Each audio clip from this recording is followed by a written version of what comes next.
May kandila akong nabili online, simpleng tignan sa unang tingin, pero nang hipan ng may birthday, apay may lihim palang galing. Hipan ng hipan, akala mo'y tapos na ang laban, maya-maya sisindi ulit, parang may sariling kapangyarihan. Tawa ng tawa ang lahat sa munting kalokohan dahil ang simpleng kandila pala'y may dalang katuwaan. Ayaw na. Ayaw na!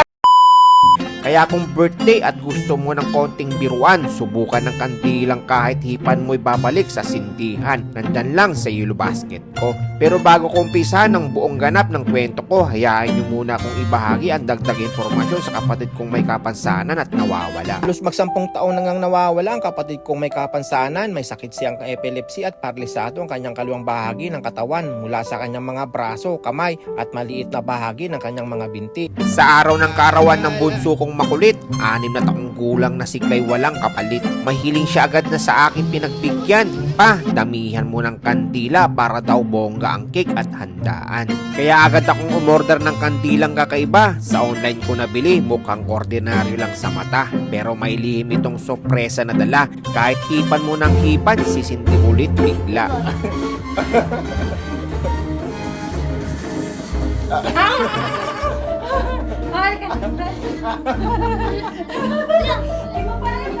Bago ang party, kami nag-grocery muna kasama ang birthday boy na parang bagong dumaan sa pila. Kung ano-ano ang dinampot sa mga estante. Pero sabi ko, sige lang, birthday mo naman eh.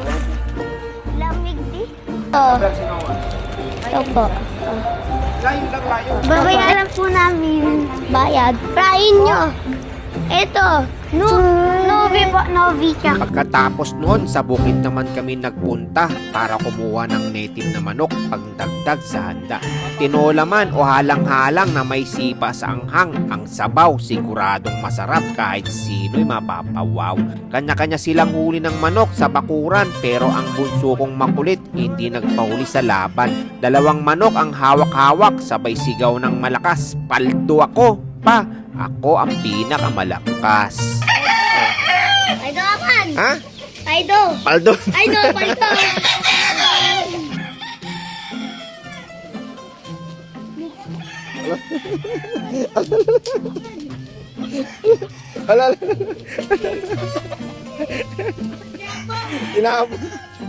Pag uwi namin, si Mrs. naman ay abalang-abala. Sa kusina ay tilay may sariling piyesta. May spaghetti, palabok, fried chicken, pangbida. At syempre, buko salad na paborito ng lahat. Habang nagluluto siya, ako naman sa cake at kandilay abalang-abala. Naglalapat, 3 lang sana, pero sabi ng makulit na birthday boy ko, ito ay kulang pa. Kaya ito ay aking dinagdagan, kaya naging 6 ang inilagay para talagang bongga ang handaan.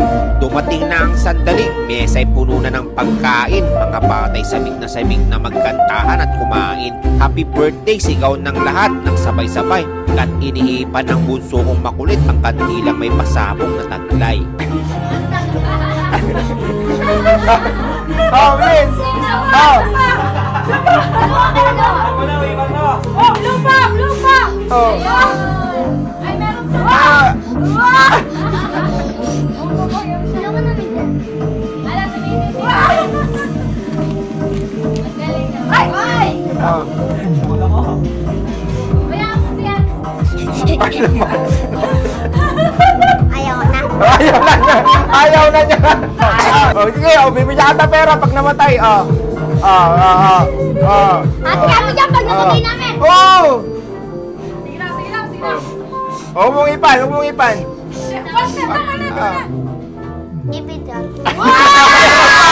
Meron pa! Oh, meron pa! Oh! Oh! Wala. Happy birthday naman. Yun na, kain na. Pero sa gitna ng tawanan at saya ng selebrasyon, may dumating si tatay na may dalang ice drop sa karton. Sige po, bili kayo kahit konti lang, sabi niya ng mahina, para daw may uwi siyang pera sa kanyang pamilya. Hindi man namin kayang ubusin lahat ng kanyang tinda.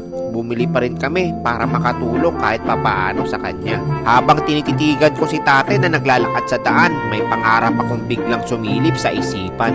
Kapag lumaki na ang kita namin sa pagbablog, balang araw gusto kong matutulungan si tatay na hindi na siya mahihirapan sa paglalakad. Bibilhan ko siya ng bisikletang may sidecar na matibay para hindi na siya naglalakad sa gitna ng araw. Minsan kasi sa simpleng tulong na ibinibigay, may malaking ngiti at pag-asa kang iniwan sa buhay.